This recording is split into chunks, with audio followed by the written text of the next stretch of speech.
Halo, selamat pagi semuanya. Apa kabar? Selamat berjumpa kembali bersama saya, Bu Grace, di pertemuan kedua pada pembelajaran IPA Fisika. Hari ini kita akan belajar tentang interaksi benda bermuatan listrik. Kalau pertemuan pertama, kita sudah belajar tentang benda bermuatan listrik. Jadi hari ini kita akan membahas bagaimana sih hubungan yang terjadi antar muatan. Secara garis besar, interaksi atau hubungan antar muatan listrik yaitu jika dua benda yang bermuatan saling didekatkan, maka akan terjadi interaksi antar muatan listrik pada kedua benda. Artinya, jika dilihat dari gambar, dua benda yang sejenis, negatif dengan negatif atau positif dengan positif, jika didekatkan akan saling tolak-menolak. Sedangkan dua benda yang muatannya tidak sejenis, misalnya positif dengan negatif, jika didekatkan akan saling tarik-menarik. Berikutnya, cara membuat benda bermuatan listrik. Bagaimana membuat suatu benda bermuatan listrik? Ada 3 cara. Yang pertama, cara penggosokan. Kedua, konduksi. Yang ketiga, induksi. Mari kita simak 3 cara tersebut satu persatu. Yang pertama, dengan cara penggosokan. Jadi yang pertama dengan cara penggosokan. Setiap benda pada umumnya memiliki kemampuan untuk melepaskan dan menerima elektron. Ada beberapa benda kemampuannya mudah melepaskan elektron dan ada yang sulit melepaskan elektron. Benda netral dapat menjadi benda yang bermuatan dengan cara menggosok dengan benda lain. Contohnya seperti yang ada di slide ini. Contoh yang pertama, yaitu sisir dengan rambut kita. Sisir, ketika digosokkan ke rambut, lama-kelamaan rambut akan tertarik ke sisir, sehingga sisir yang berawal muatan netral akan menjadi muatan negatif. Hal itu terjadi dikarenakan elektron dari rambut berpindah ke sisir. Nih prosesnya, elektron dari rambut berpindah ke sisir dan rambut akan bermuatan positif. Berikutnya, saya ambil contoh yang kelima, kaca dengan kain sutra. Kaca jika didekatkan atau digosok dengan kain sutra, maka mengalami perubahan yang terjadi. Kaca yang awalnya bermuatan netral akan menjadi muatan positif. Kenapa? Karena elektron dari kaca pindah ke kain sutra. Nah, prosesnya elektron dari kaca pindah ke kain sutra. Dan kain sutra akan bermuatan negatif. Oke, itu mengenai contoh penggosokan. Nanti selebihnya kalian bisa pelajari sendiri ya. Sekarang cara yang kedua, dengan cara konduksi.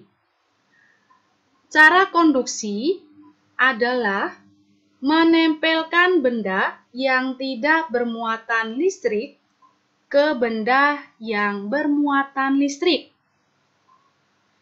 Sebuah benda dikatakan bermuatan listrik apabila benda tersebut menerima tambahan elektron atau kehilangan elektron.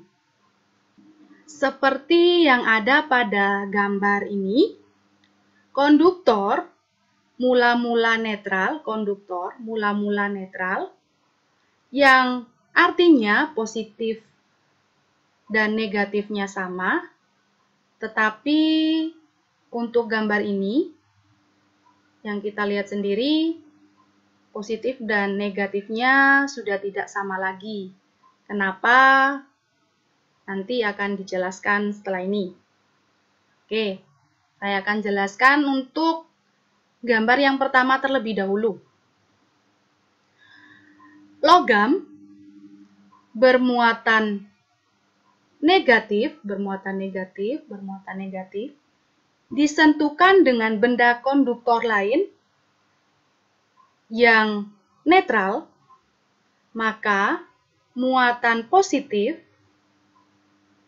dalam konduktor netral ini akan tertarik menuju logam yang bermuatan negatif tadi. Jadi, muatan positif yang ini akan tertarik menuju ke logam yang bermuatan negatif yang di atas ini. Karena sekarang konduktor kehilangan beberapa muatan positifnya, maka konduktor akan bermuatan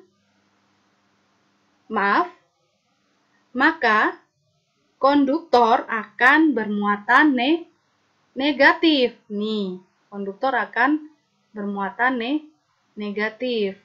Karena tadi sebagiannya konduktor yang ada di sini, dia tertarik menuju ke logam. Sehingga konduktor kehilangan beberapa muatan positifnya, maka konduktor akan bermuatan negatif. Dan akhirnya, logam dan konduktor memiliki muatan yang tandanya sama. Sama di sini maksudnya memiliki muatan positif dan negatif. Muatan positif, negatif, positif, negatif. Begitu pula dengan gambar yang kedua. Logam yang bermuatan positif disentuhkan dengan benda konduktor lain yang netral, maka muatan negatif dalam konduktor netral ini akan tertarik menuju logam yang bermuatan positif tadi. Karena sekarang konduktor kehilangan beberapa muatan negatifnya, maka konduktor akan bermuatan positif.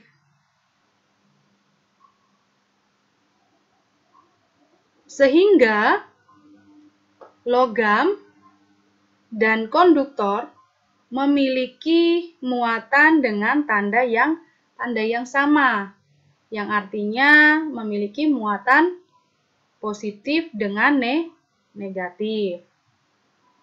Oke, itu tadi penjelasan mengenai cara konduksi. Sekarang, cara yang ketiga yaitu induksi. Muatan listrik yang dihasilkan dengan cara induksi akan berbeda jenis dengan muatan listrik pada benda yang digunakan untuk menginduksi. Pembuatan muatan listrik dengan cara induksi membutuhkan alat yang disebut elektroskop.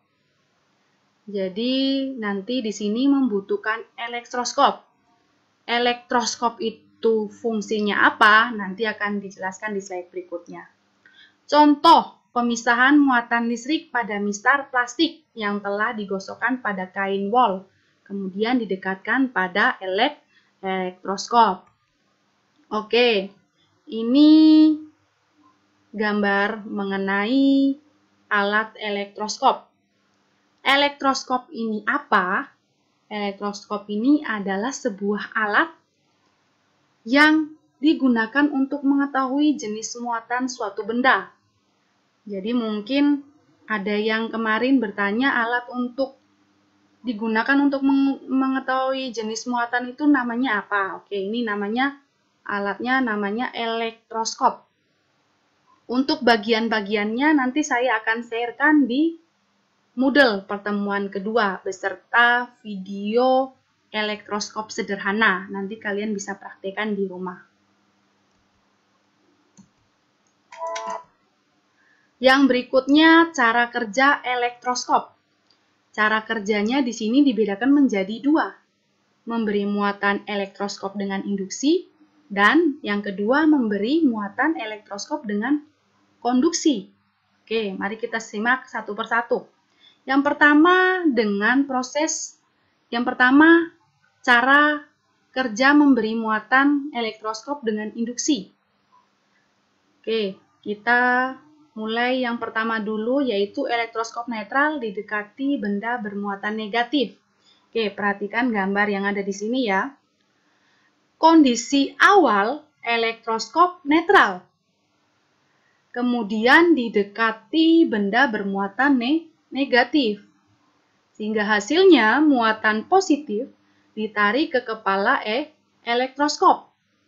Muatan negatif menuju ke daun elektroskop. Daun-daun elektroskop akan saling menjauh karena mempunyai muatan sejenis. Yang kedua, elektroskop netral didekati benda bermuatan positif. Kondisi awalnya elektroskopnya netral, kemudian didekatkan dengan benda yang bermuatan positif. Hasilnya, muatan negatif ditarik ke kepala elektroskop, sedangkan muatan positifnya menuju daun-daun elektroskop. Daun-daun elektroskop saling menjauh karena mempunyai muatan sejenis. Oke, berikutnya proses cara kerja memberi muatan elektroskop dengan konduksi. Yang pertama kita tinju dulu elektroskop awal bermuatan negatif. Kondisi awal elektroskop bermuatan negatif pada kasus pertama didekati benda bermuatan positif terlebih dahulu. Muatan negatif, kemudian muatan negatifnya ditarik ke kepala elektroskop. Karena dia didekati positif, maka muatan negatifnya akan ke kepala elektroskop. Sehingga daun-daun elektroskop saling mendekat. Kemudian, pada kondisi awal elektroskop bermuatan negatif pada kasus kedua, didekati benda bermuatan negatif terlebih dahulu. Kemudian semakin banyak muatan negatif pada daun-daun elektroskop. Dan daun-daun elektroskop saling menjauh. Yang berikutnya, elektroskop awal bermuatan positif. Pertama-tama kondisi awal elektroskop bermuatan positif. Dan jika yang pada kasus pertama didekatkan dengan yang positif, maka semakin banyak muatan positif pada daun-daun elektroskop. Daun-daun elektroskop akan saling menjauh. Sedangkan untuk kasus yang kedua, itu didekati dengan benda yang bermuatan negatif. Maka muatan positif ditarik ke kepala elektroskop dan daun-daun elektroskop akan saling mendekat. Oke, sekian untuk pertemuan kedua kali ini. Nanti silakan disimak kembali dan dipahami kembali mengenai interaksi benda bermuatan listrik. Untuk kegiatan berikutnya, silakan perhatikan penugasannya. Untuk penugasannya, yaitu mengerjakan latihan soal yang ada di Moodle pada pertemuan kedua. Harapannya hari ini sudah bisa kerjakan semua karena nanti nilainya akan saya